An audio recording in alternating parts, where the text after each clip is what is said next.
For this technique, the attacker would throw a right hand punch towards the head, will block it, and apply a rear choke using the forearm and the hands.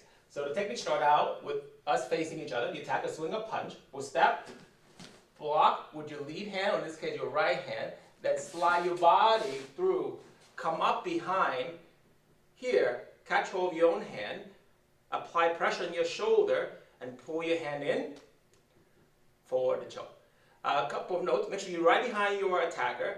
The closer your body is to his, the stronger you'll be. And also when you come in on this technique, slide the hand down, then up versus out and in. This motion will allow you to get a better entry point and a deeper hold on this choke. So one more time.